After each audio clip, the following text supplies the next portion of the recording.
Good morning भैया बहनों। आज की वीडियो में हम लोग मोल संकल्पना के संबंध में अध्ययन करेंगे। मोल संकल्पना क्या है? ये किसी भी पदार्थ के एक अणु में उपस्थित परमाणुओं, अणुओं या आयनों की संख्या 6.023 ये 6.023 × 10⁻23 होती है। यही संकल्पना मोल संकल्पना कहलाती है। अब एक अणु क्या होता है? तो जैसा कि आप लिखते हैं CO2, इसमें कोई भी अंक ये पहले नहीं लिखा है, इसका मतलब यह एक अणु हो गया। इसी तरह से एक जब O2 हम लिखते हैं तो इसका मतलब भी एक अणु होता है, अर्थात एक सूत्र जो होता है वही एक अणु है।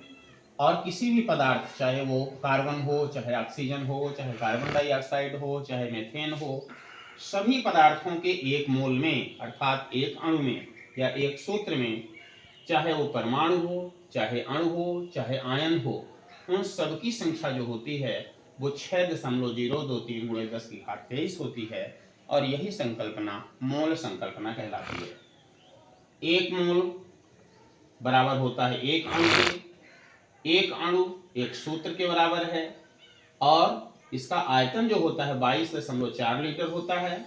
अगर इसका अणु द्रव्यमान कहेंगे तो उसका भी एक अणु द्रव्यमान, ठीक है ना, अर्थात चाहे एक अणु लिखा गया हो, चाहे एक सूत्र लिखा गया हो, चाहे 22.4 लीटर लिखा गया हो, और चाहे किसी भी यौगिक के एक अणु का द्रव्यमान लिखा गया हो, सभी में एक मोल ही होते हैं, अर्थात उनमें परमाणुओं, अणुओं, आयनों की संख्या 6.023 × 10⁻23 ही होती है। जैसे अगर हम O2 की चर्चा करते हैं तो O2 में O2 का जो द्रव्यमान होता है 16 × 2 अर्थात 32 होता है, और 32 ग्राम को एक अणु द्रव्यमान O2 का कहा जाएगा। और उसमें भी अणुओं, परमाणुओं, आयनों की संख्या जो होगी 6.023 × 10⁻23 ही रहेगी। आइए उदाहरण के द्वारा हम लोग समझते हैं। एक मोल O2 बराबर कितना हो गया? 6.023 × 10⁻23। एक अणु अगर O2 कहें तब भी वही मान आता है। 32 ग्राम O2 अगर कहा जाए, ये 32 ग्राम कहां से प्राप्त हुआ? ऑक्सीजन के 2 परमाणु हैं तो 16 × 2 अर्थात 32।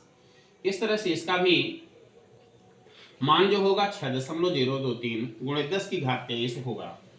सवालों में कभी कभी इसको 32 को आधा कर देता है, अर्थात 16 ग्राम O2 में मोल संख्या पूछ लेता है, और यही बच्चे थोड़ा सा कंफ्यूज हो जाते हैं और सही मान नहीं निकाल पाते।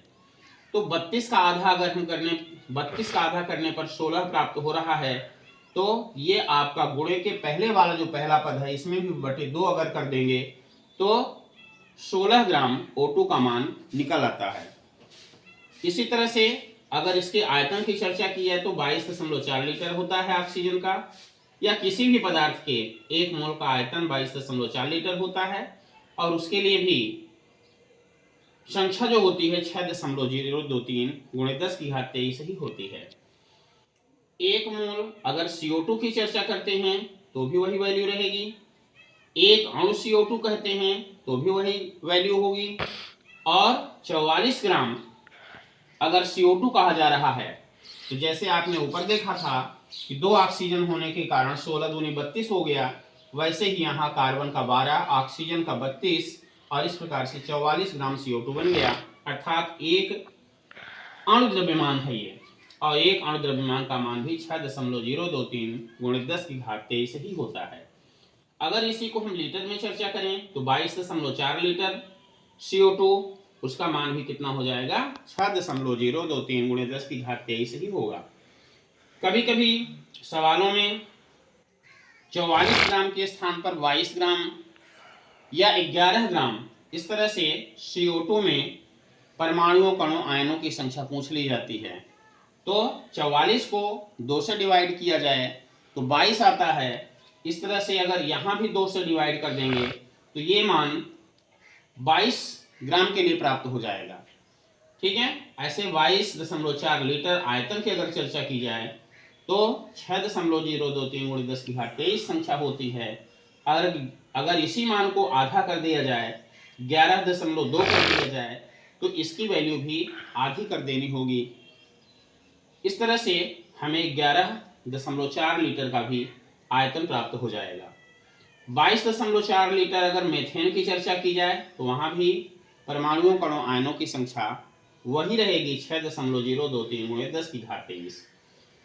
एक यहाँ पर देखिए 22.4 लीटर को हमने आधा कर दिया, अर्थात 22.4/2 कर दिया, तो हमें प्राप्त हो गया 11.2 लीटर CO2। अब ऐसे कंडीशन में ये मान आपका जो 6.023 था उसको भी हमने 2 से डिवाइड कर दिया, 2 भाग कर दिए, और इस तरह से 3.011 गुणित 10 की घात 23, ये हमें 11.2 लीटर का आयतन प्राप्त हो गया। धन्यवाद भैया बहनों, यह वीडियो आपके लिए विशेष उपयोगी होगा। विभिन्न प्रकार की परीक्षाओं में इससे संबंधित प्रश्न पूछे जाते हैं। आपके पास इस प्रकार का कोई भी कन्फ्यूजन नहीं रहेगा। यह आप पूरी तरह से समझ गए होंगे कि मूल संकल्पना क्या है और मूल संकल्पना में विभिन्न भागों के जो मान होते हैं वो कैसे निकाले जाते हैं। धन्यवाद।